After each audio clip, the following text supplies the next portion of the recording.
Want to work faster in Photoshop when editing videos? In this tutorial, I'll show you exactly how to use keyboard shortcuts for the video timeline.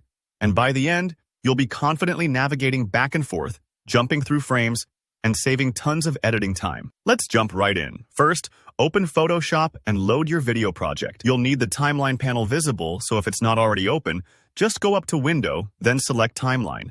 Now, before you can use any timeline navigation shortcuts, there's a crucial setting you need to enable. Look for the tiny menu icon, sometimes called the hamburger menu, in the top corner of the timeline panel. Click on that and make sure Timeline Shortcut Keys Enabled is active. If you don't see a check mark next to it, give it a click. Without this step, the shortcuts simply won't work, so don't skip it. With that setting turned on, you're ready to take control of your video timeline. Let's break down the most useful shortcuts one by one, and I'll explain why each is so handy. First up, to move backward by a single frame, just tap the left arrow key. To move forward one frame, tap the right arrow key. Think of this like stepping through your animation or video one tiny moment at a time. Perfect for spotting the exact frame where a transition happens, or when you're doing frame-by-frame touch-ups. Want to move faster? Hold down Shift and press the left or right arrow keys to jump 10 frames at once.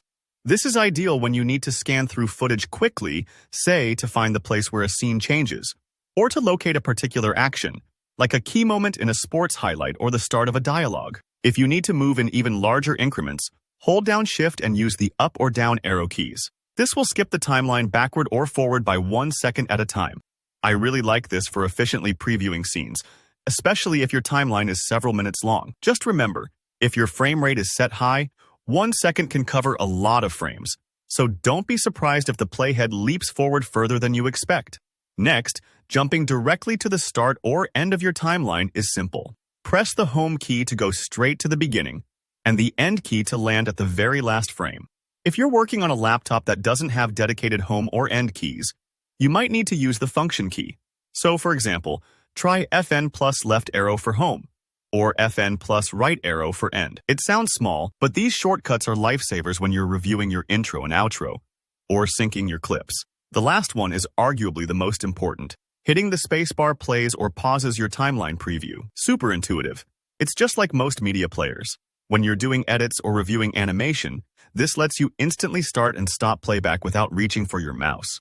If you ever notice a shortcut isn't working, double-check the Timeline Shortcut Keys Enabled setting.